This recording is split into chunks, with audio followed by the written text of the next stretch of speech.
Have you ever had a moment where you just knew without a doubt that God was listening? Maybe it wasn't during a crisis or a major turning point. Maybe it was something simple, something small, but it marked you forever. And today I want to share a moment like that from my childhood and what it taught me.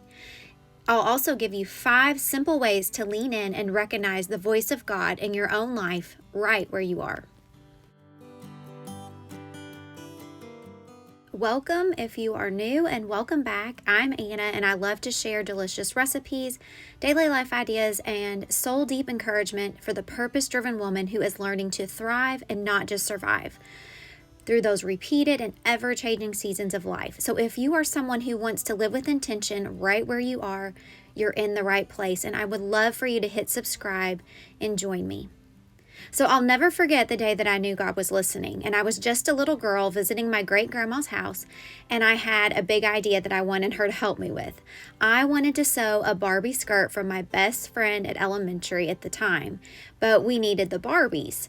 The only problem was that they were somewhere out in the barn.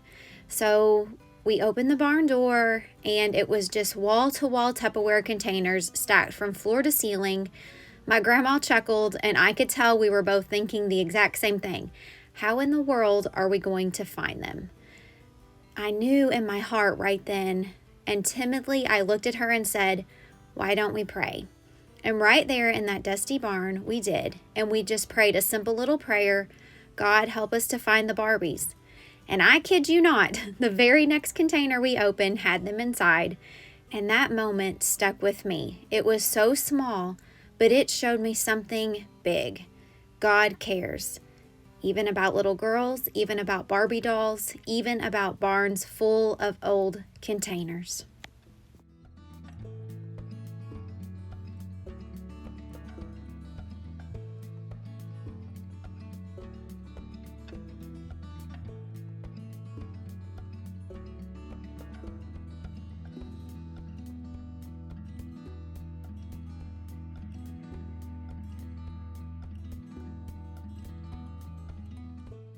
I want to share with you 5 practical ways to recognize God's voice in the ordinary.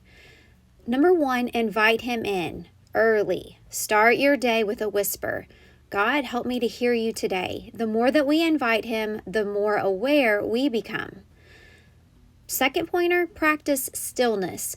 You don't need a retreat, just a few quiet moments. No phone, no agenda, just space. Third thing I recommend is to notice the little things. Start paying attention to those small nudges, those quiet coincidences. Write them down. They're often God's fingerprints. My father-in-law often would say, "It's when you notice that you notice."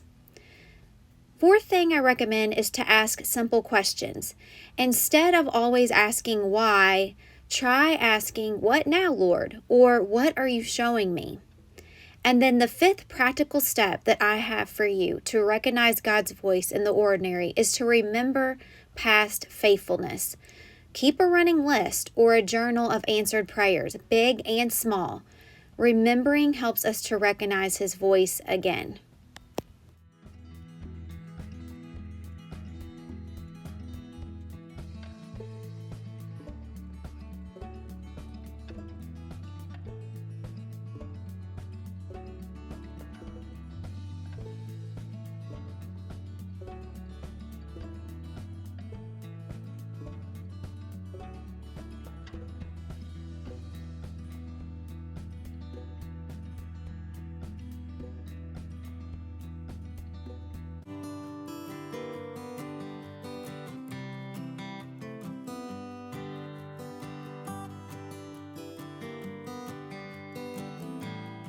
Seed was planted early on, just like the seeds that Nate and I are going to be planting here in just a little bit.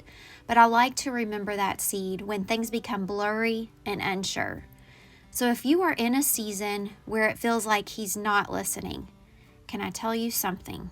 He is, and it may not be loud and it may not be dramatic, but He's listening in the quiet, in your whispered prayers at the sink, in the thoughts you barely dare to speak out loud, and the little girl part of you that still wants to be heard. So ask Him today, God, help me to remember that you're near, and then be ready because He's faithful. And just like planting a seed, it starts small.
And if you are in need of more encouragement just to become that purpose-driven woman who is living with intention right where she is, click on the next video and continue on with getting encouragement in the very small day-to-day things. And I'll see you in the next one.